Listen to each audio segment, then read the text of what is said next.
I'd like to extend my greetings by saying to all of you, Assalamu alaikum.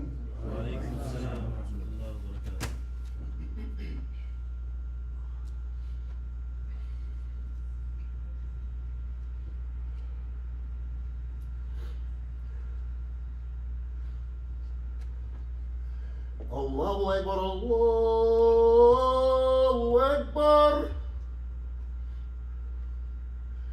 Allahu Akbar, Allahu Akbar. Ashhadu an la ilaha illallah.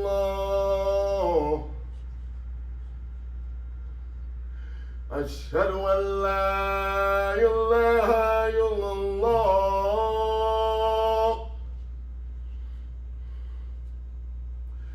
Ashhadu anna Muhammadan Rasulullah.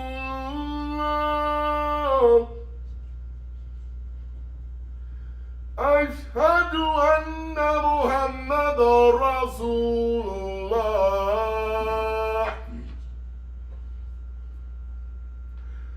Hayya ala salat. Hayya ala salat. Hayya ala falah. Hayya ala falah. Allahu Akbar, Allahu Akbar. La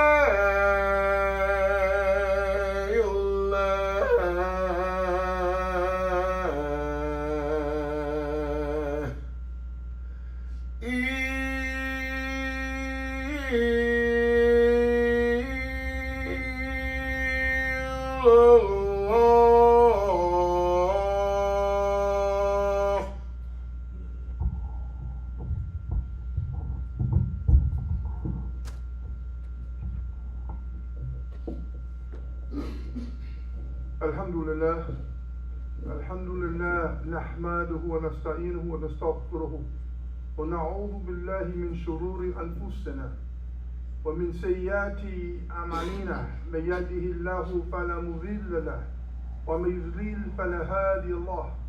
Wa ashhadu an la ilaha illallah wahdahu la sharika lahu wa ashhadu anna Muhammadan abduhu wa rasuluhu. يا أيها الذين آمنوا اتقوا الله حق تقاته ولا تموتون إلا وأنتم مسلمون. يا أيها الناس اتقوا ربكم الذي خلقكم من نفس واحدة وخلق منها زوجها وبث منهما رجالا كثيرا ونساء واتقوا الذي تسألون به والأرحام إن الله كان عليكم رقيبا.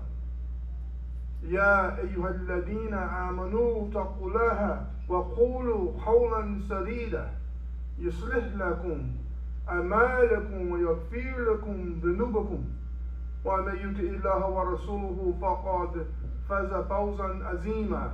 أما بعد، فإن خير الحديث كتاب الله وهدي رسول الله صلى الله عليه وسلم وشر الأمور محدثاتها وكل محدثة بدعة وكل بدعة ضلالة وكل ضلالة في النار.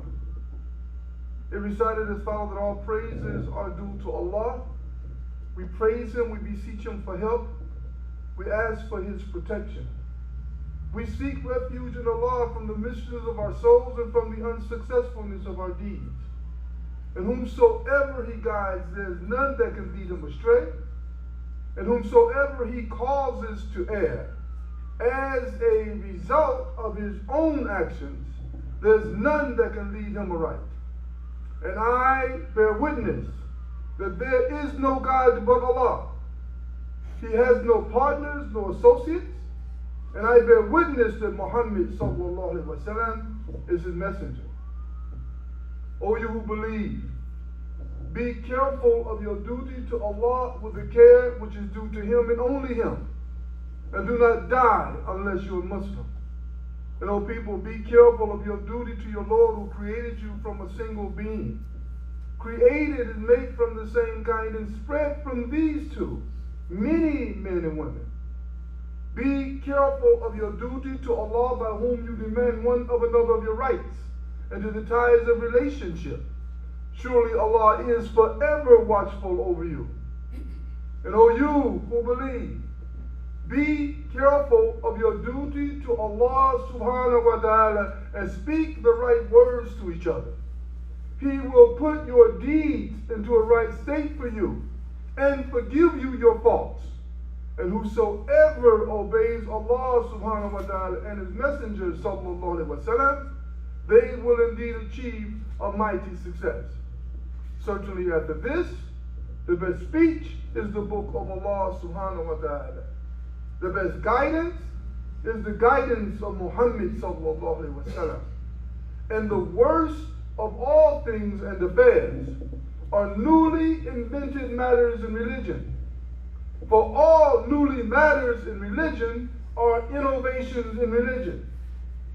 All innovations in religion are astray, and all astray will lead you directly to the hellfire. Again, my brothers and sisters, I want to bid you on this beautiful Jummah afternoon in the words of peace. Assalamu alaikum. You know, humanity, I recall, has what I call a success story.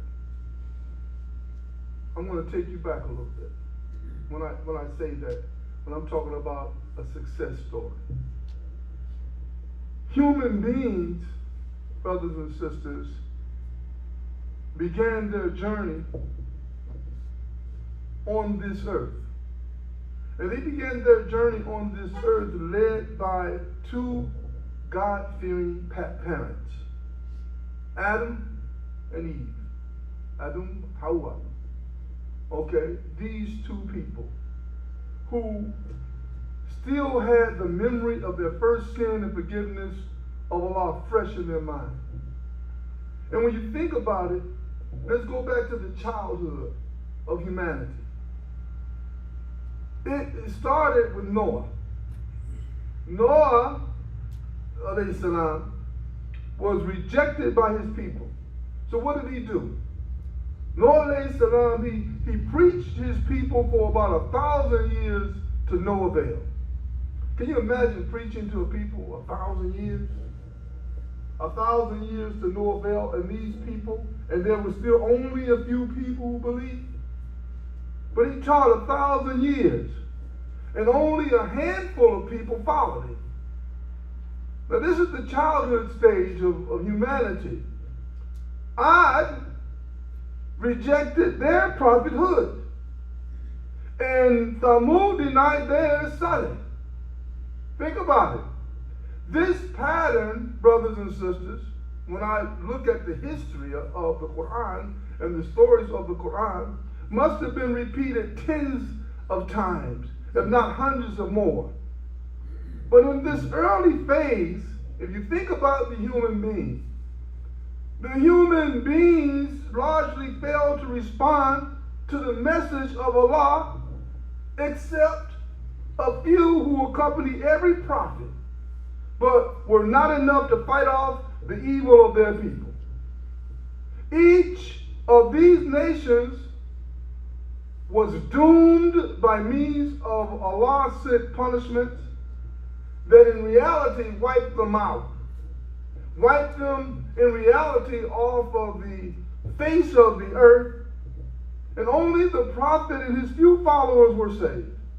Now humanity at this childhood stage proved rather unwise, and at that particular time they were constantly self-destructive in its childhood stage.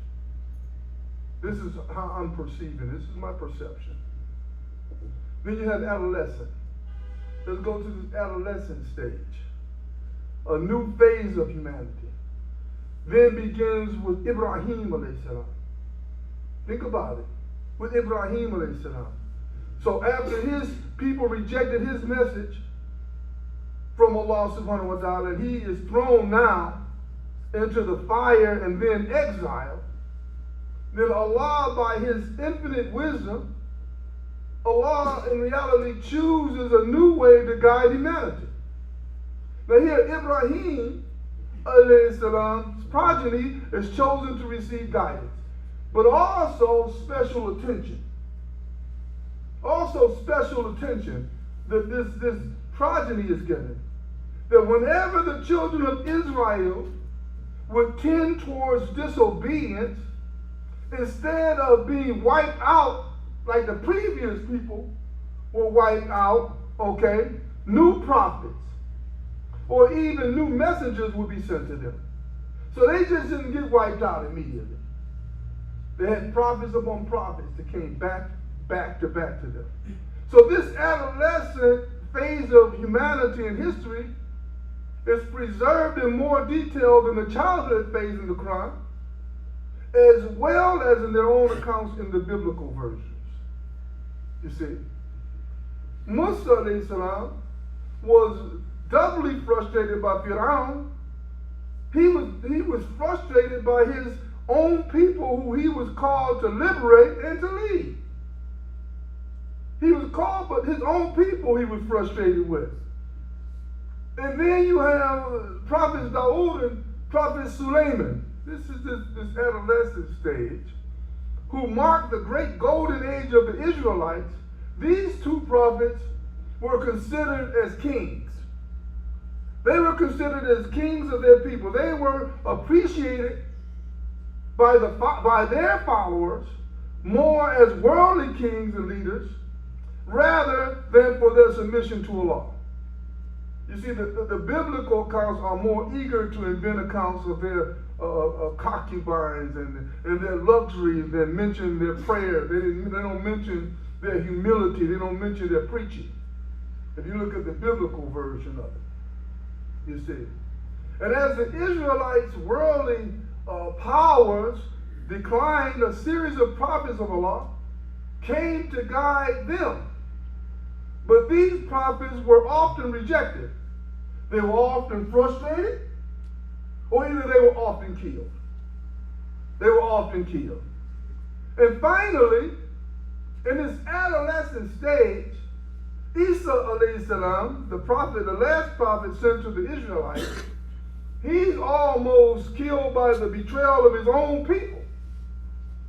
But Allah saves him miraculously. And so from this incident is born the most romantic of all the religions. You have Christianity, which later degenerates into worship of Isa himself. You see, rather than recognition of Allah that Isa calls towards. Now let's deal with by and large it was obstinacy during this time. It was rebellion, it was disobedience, it was childish argumentation with Allah that characterized human conduct in this phase. So humanity, you see, still appeared quite immature at that level. Humanity appeared to be incapable of recognizing either the truth or its own benefit. And so, despite the utmost efforts by the most sincere preachers, no single people had been able to answer the call of Allah. No single people had embraced Islam as a whole. Okay? And in each case, only a minority of these people believed, while the powerful elite in the societies rejected Islam. Okay? Now let's talk about the maturity stage. I talked about the childhood stage with Noah alayhi salam, the adolescent stage with Ibrahim, Dawood, and Suleiman. But let's talk about the maturity stage of humanity, which brings us up to the time of Rasulullah up until this day. And I say that for a particular reason, brothers and sisters. There comes this last of Allah's messengers. You have Muhammad ibn Abdullah, sallallahu alayhi wa sallam. Something entirely unprecedented happens this time. Okay? Without any supernatural miracle, without any natural disaster, The Prophet of Allah, sallallahu alaihi wasallam, he was equipped with divine revelation. He wins his followers and scores victories based on faith in his heart and in the hearts of his followers. If you think about this, okay? And though initially rejected, this messenger of Allah, Muhammad ibn Abdullah sallallahu alaihi wasallam, he's eventually successful in convincing those people around him and organizing them into a complete and comprehensive divine way of life. What was it? Islam. Up to this day. And this Islam was embodied in the incorruptible message of Allah. And what was that? The Quran. We have that Quran to this day from 1400 years ago. And so when he died, sallallahu alaihi wasallam, there existed a community in Medina that was essentially shaped in its social, in its political, in its economic, as well as spiritual and religious aspect by this messenger of Allah. Not only that, but his faithful companions. His faithful companions were able to carry on his blessed mission. They were able to carry it within a century. Majority of the civilized world was brought under the banner of Islam during this particular time. Up until this day. So the final victory, brothers and sisters, of the message of Allah is a badge of honor. That our predecessors, that is the Prophet sallallahu alaihi wasallam and his companions and their true followers, can be proud of to the day of judgment. To this day, and most importantly on the day of judgment. It is no small achievement. No small achievement. There had been prophets and nations, but it was our predecessors. It was our ancestors, brothers and sisters. It was the Muslims who submitted to Allah so completely and so unconditionally. Unconditionally. So, with the coming of Islam, in the Ummah of Muhammad sallallahu alaihi wasallam, humanity for the first time proved itself capable of upholding Allah's message on its own. And that is the trust that Allah had given to humankind on the eve of creation was for the first time fully fulfilled. You see, no more messengers, no new scriptures were now needed. And what happened was that Allah subhanahu wa ta'ala, who's the creator, who's the sustainer, who's the most merciful and most compassionate, he was pleased with the humankind. What did he say? He said, "This day have I perfected your religion for you." This day have I perfected your religion for you. This day, he says, I have completed my favor upon you. This day I have chosen for you al-Islam. To this day, brothers and sisters, to this day, it hasn't changed. We are in the stage now of maturity. In this stage, we should be mature enough to make sure that we can carry the message of Islam on the way our predecessors carried it on. They brought it to us, now we have to take it to our further generations, our young people, inshallah. So let us be mindful that humanity does have a success story, but we have to continue to make it and continue it to be successful through our carrying out of the mission. The mission of La ilaha illallah Muhammadur Rasulullah. That's our mission that we have to carry out through our actions, brothers and sisters, as well as our deeds, inshallah. So may Allah make it easy for us to do that. May Allah continue to give us the guidance and the light in order to continue to practice Islam in our private as well as our public life, inshallah. Amen.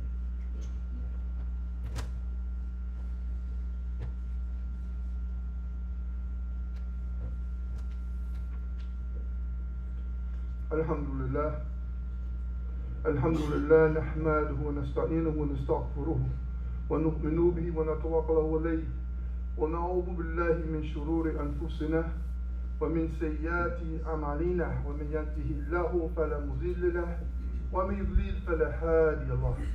اللهم انصر من نصر دين محمد صلى الله عليه وسلم وجعلنا منهم. اللهم كمن قبل دين محمد صلى الله عليه وسلم ولا تجعلنا منهم. اللهم صل على محمد وعلى آل محمد كما صليت على إبراهيم وعلى آل إبراهيم إنك حميد مجيد وبارك على محمد وعلى آل محمد كما باركت على إبراهيم وعلى آل إبراهيم إنك حميد مجيد. All praises are due to Allah. We praise Him, we beseech Him for help and assistance and His protection. We believe in Him and we trust in Him. And we betake us to refuge to Allah against the evils of our minds as well as the unsuccessfulness of our actions. And whomsoever He guides, there is none that can lead him astray.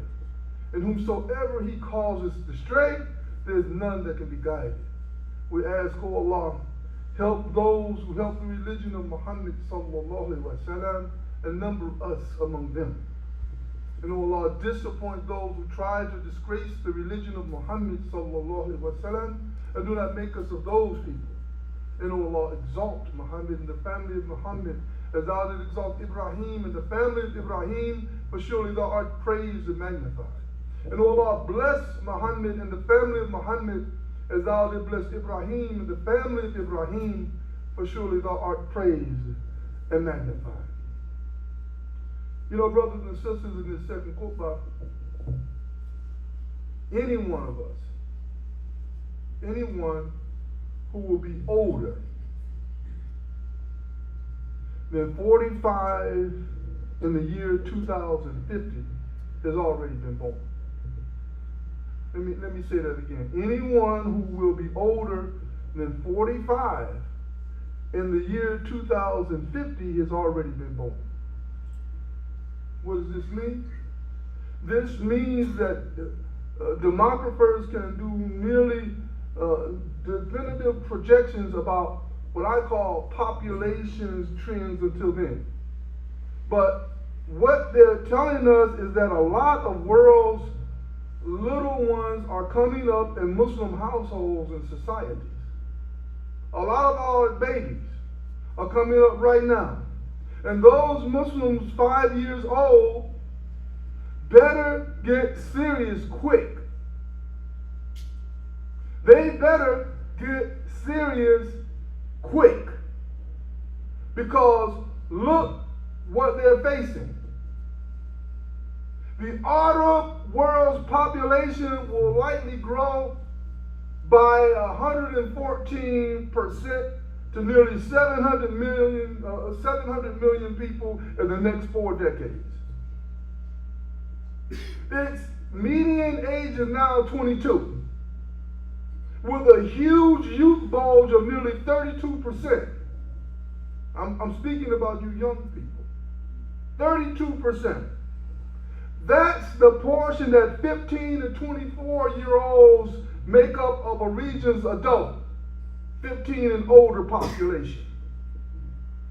And fertility rate measured by replacement of 2 parents, so 2 means no growth, is falling in the Muslim world.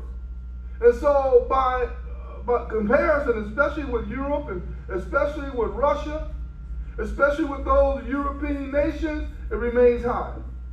Because the Arab world's fertility rate is between 4 and 6.5%. If you look at Palestine, if you look at Yemen, if you look at Somalia, if you look at Sudan, if you look at Iraq, if you study these population growths, even if you look at the Muslims here in America, that's triple growth in those countries on our 2050 on or about 2050. That 2050 timeline. If it keeps going the way it's going. And it's between 3 and 4 in Egypt, in Syria, in Saudi Arabia. Positive increase in population. And the younger people are going to be impacted about the continuation and development of Islam. But that trend diminishes to very little growth, if any, across North Africa, through Lebanon, and down into the Gulf states between 2 and 3. So in the rest of the Muslim world, the fertility rate hovers about 3, with glaring exceptions like Afghanistan. I did a study on this. A whopping 7.5 in Pakistan. Okay, 4 in Iran. Okay, and though you can't tell it yet because of the previous booms that's going to ricochet loudly after a decade.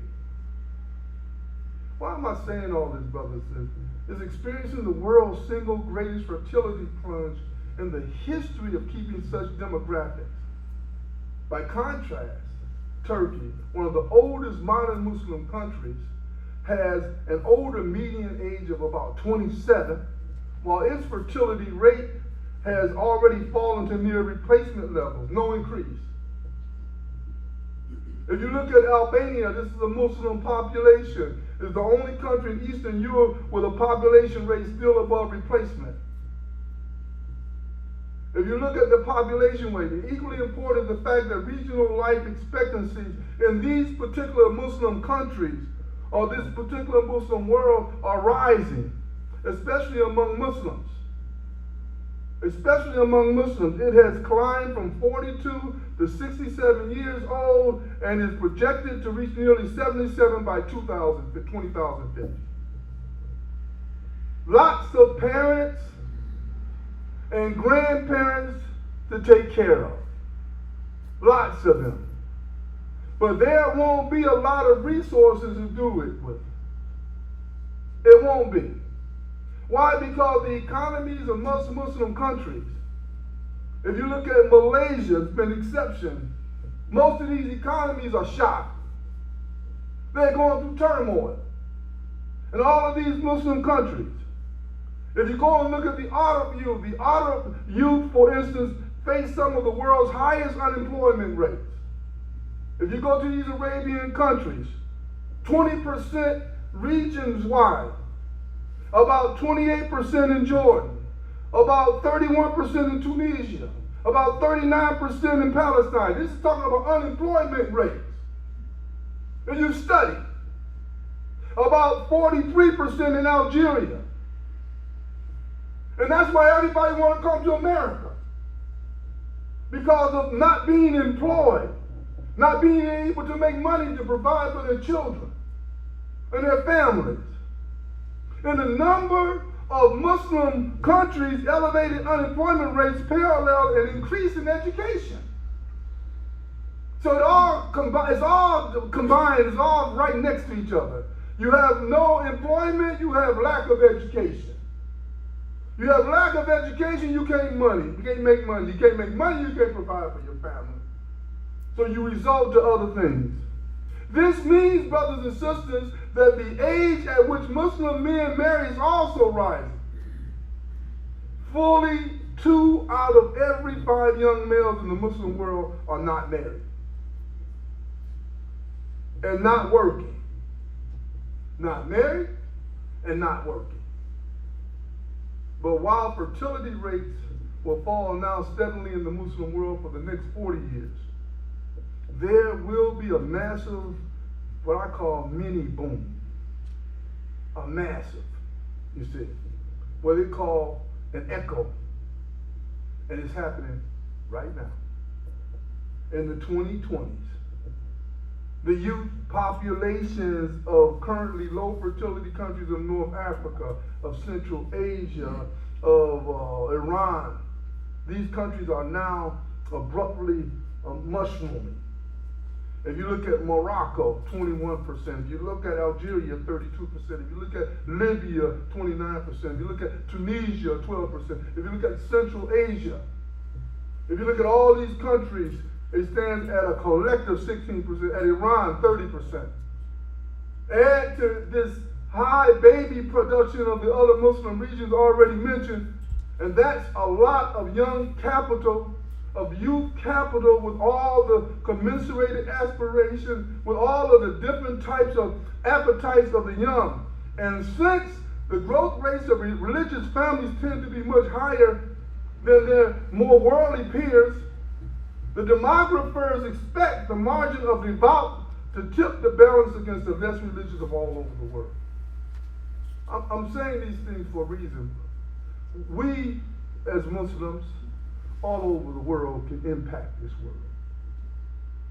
We can impact this world. Muslims are in multi-ethnic societies.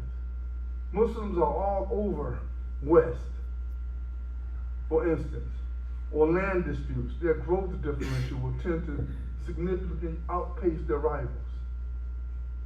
That's what people are afraid about. You know, there's a war on minorities. Why is it a war on minorities? Okay, because now the majority is falling into the minority.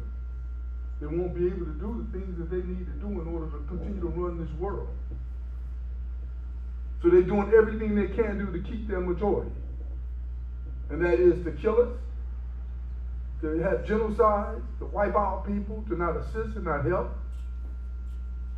And at a glance of the leading global society today, almost all here in the West, and this Western society, it shows an uncanny inverse of population trends, especially in the Muslim world. Population declines, and not a few countries precipitous are now inevitable throughout Europe.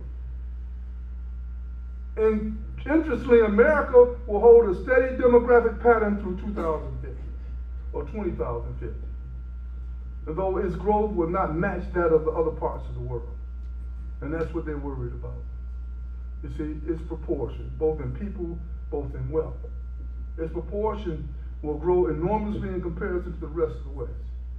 And this relative increase is also reflected in the percentages of native English speakers in the West, which will lead to no more than half. And this means that American influences, that American responsibilities, if these projections hold, will expand considerably in the West and in the world.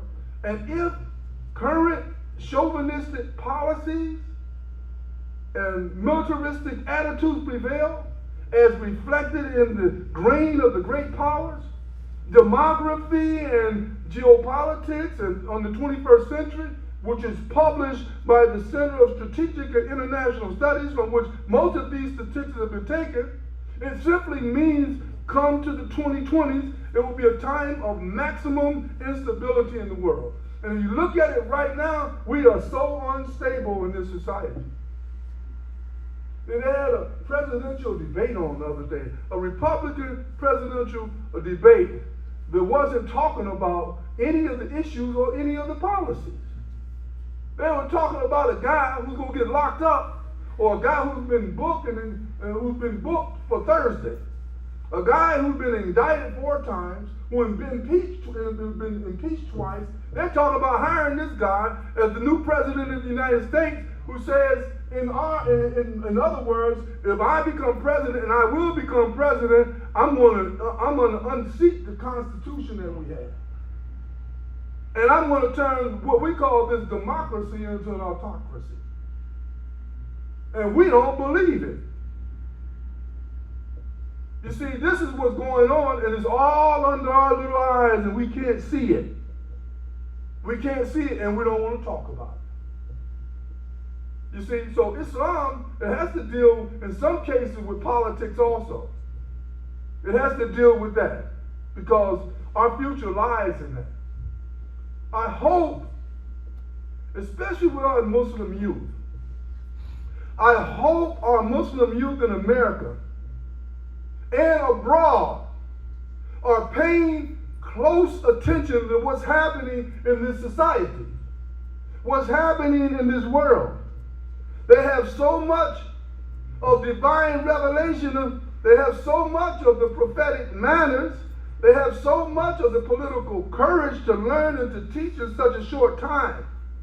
But they have to do that in order to avert the machinations of what I call the mutrafia, You know what that is? That is, we have to avoid the power elite here and there. Because that's what's running everything, the power elite. We're not running nothing. We're not showing anything. And what is most compelling about the year 2050, this year 2050, is that most of us won't be here. Fareed Abdul Malik, he won't be here, inshallah. Allah knows best. Imam Abbas in 2050, hey, only by the grace and mercy of Allah. But the odds say I won't.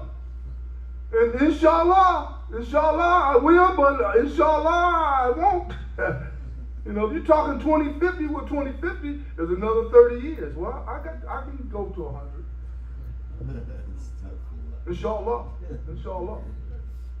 But in most cases, those things are not happening. That's most compelling. And if our Muslim youth, brothers and sisters, fail their task of clear conveyance of the message of La ilaha illallah, Muhammadur Rasulullah, whose very name is peace,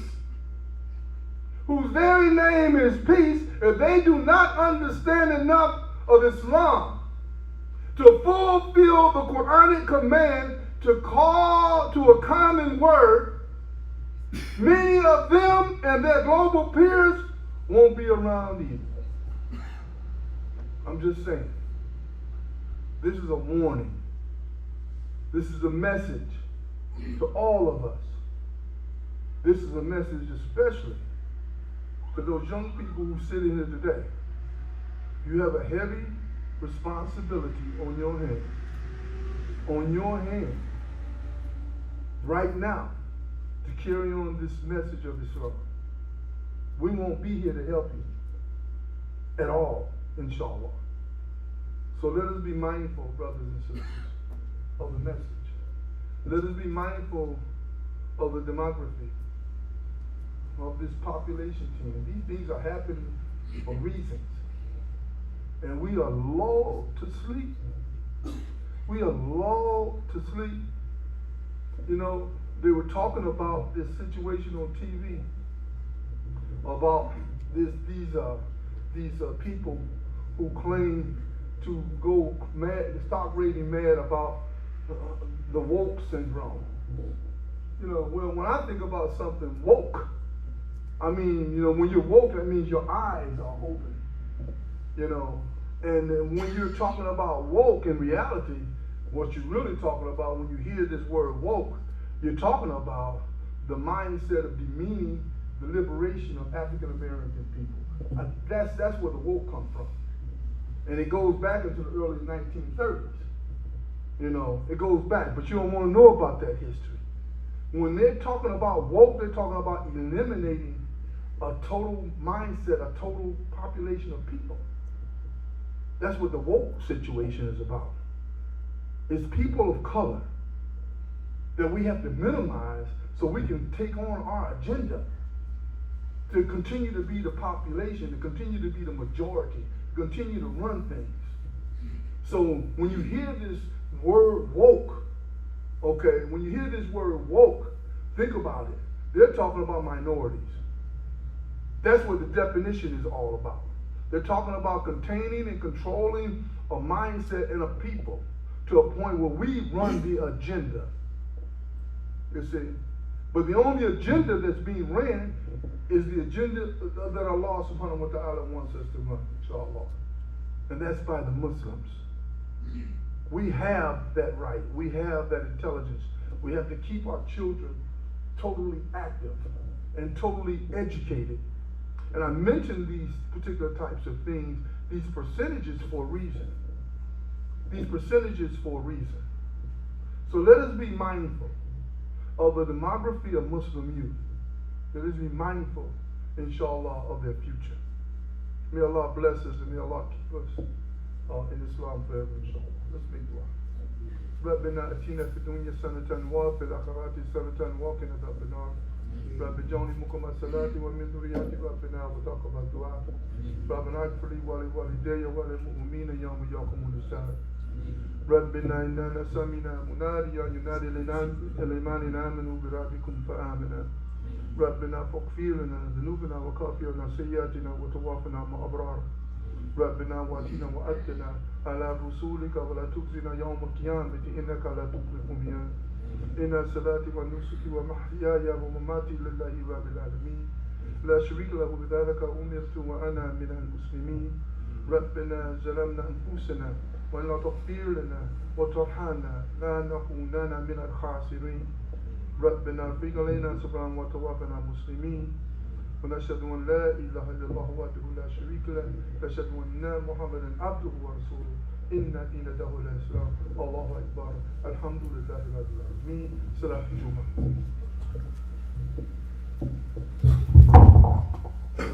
الله أكبر أشهد أن لا إله إلا الله أشهد أن محمد رسول الله حي على الصلاة حي على الفلاح قد قامت الصلاة قد قامت الصلاة الله أكبر لا إله إلا الله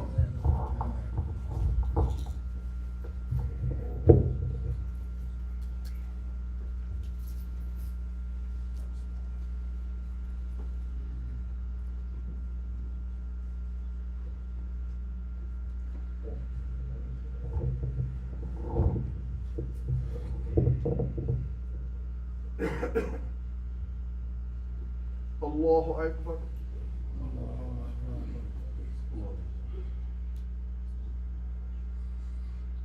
الحمد لله رب العالمين الرحمن الرحيم مالك يوم الدين إياك نعبد وإياك نستعين اهدنا الصراط المستقيم صراط الذين أنعمت عليهم غير المغضوب عليهم ولا الضالين آمين سبح اسم ربك الأعلى الذي خلق فسوى والذي قدر فهدى والذي أخرج المرعى فجعله غثاء أحوى سنقرئك فلا تنسى إلا ما شاء الله إنه يعلم جهرها ومن يخفى ونيسرك لليسرى فذكر إن نفعت الذكرى سيذكر من يخشى ويتجنبها الأشقى الذي يصلى النار الكبرى ثم لا يموت فيها ولا يحيا قد أفلح من تزكى وذكر اسم ربه فصلى بل تؤثرون الحياة الدنيا والآخرة خير وأبقى إن هذا لفي الصحف الأولى صحف إبراهيم وموسى الله أكبر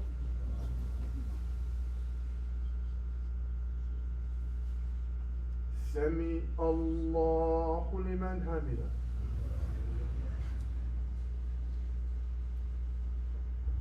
الله أكبر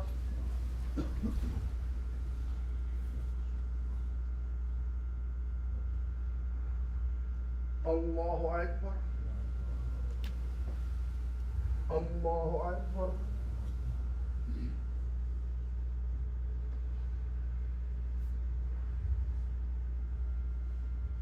الله أكبر بسم الله الحمد لله رب العالمين الرحمن الرحيم مالك يوم الدين إياك نعبد وإياك نستعين اهدنا الصراط المستقيم صراط الذين أنعمت عليهم غير المغضوب عليهم ولا الضالين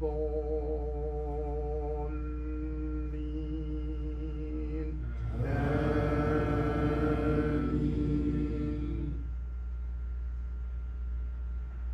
والشمس وضحاها والقمر إذا تلاها والنهار إذا جلاها والليل إذا يغشاها والسماء وما بناها والأرض وما طهاها والنفس وما سواها فألهمها فجورها وتقواها قد أفلح من زكاها وقد خاب من دساها كذبت ثمود بطغواها إذ انبعث أشقاها فقال لهم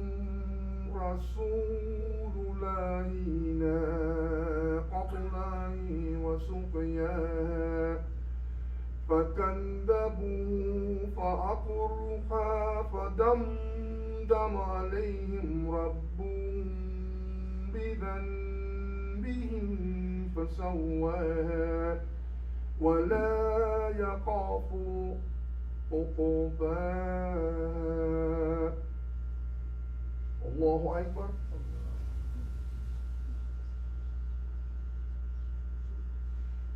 سمع الله لمن حمده.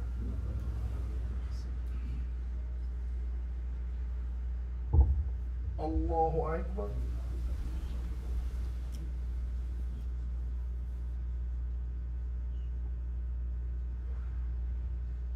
الله أكبر. الله أكبر.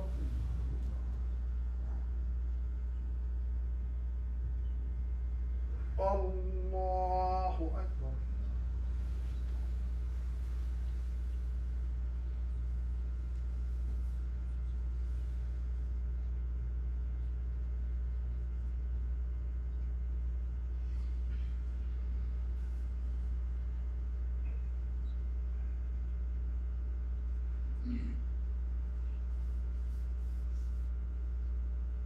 السلام عليكم ورحمة الله. السلام عليكم ورحمة الله.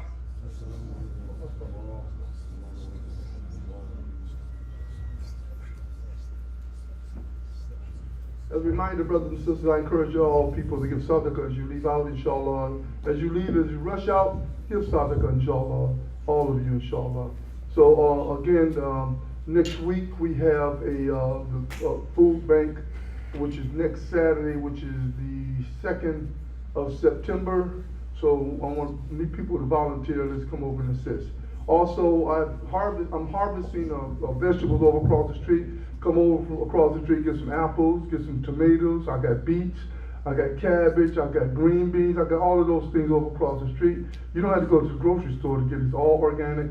It tastes so good. It's a lot better than when you get out of the grocery store.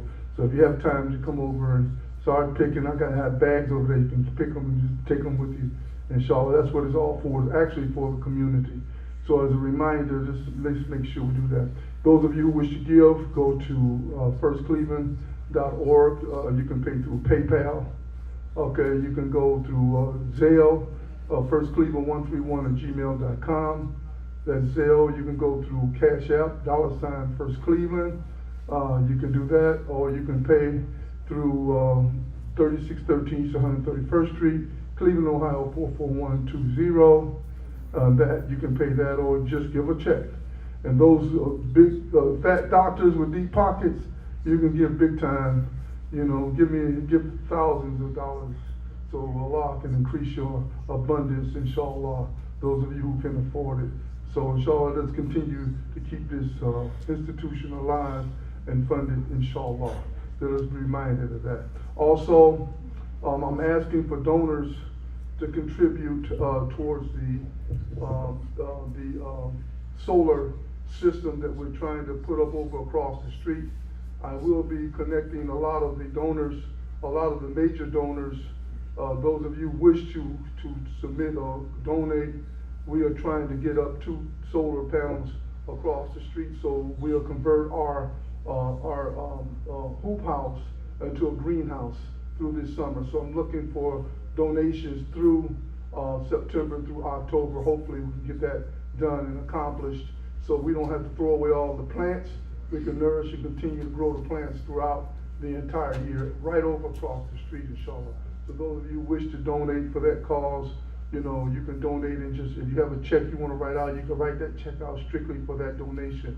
Because the 2 panels, one panel costs, I'm looking at $3,600 for each panel, which also is a battery operated like generator. So it continues to generate the heat constantly inside the hoop house from both directions, from the front part to the back. So inshallah, we're looking at that, and hopefully we can get that taken care of, hopefully before October, inshallah. So let us be mindful of those things. The garden has been a success this year and last year, and it's a continuous success. We did a lot of good things with it, and may Allah give sadaqah, the continuous ongoing sadaqah for every animal. For every animal to eat any type of fruit, any insect, you get rewards and blessings for anything that occupies that food, inshallah. So let us be mindful. Those of you who participate in it, those of you who donate toward it, you get the same blessings, inshallah. So let us be mindful. I want to say assalamu alaikum.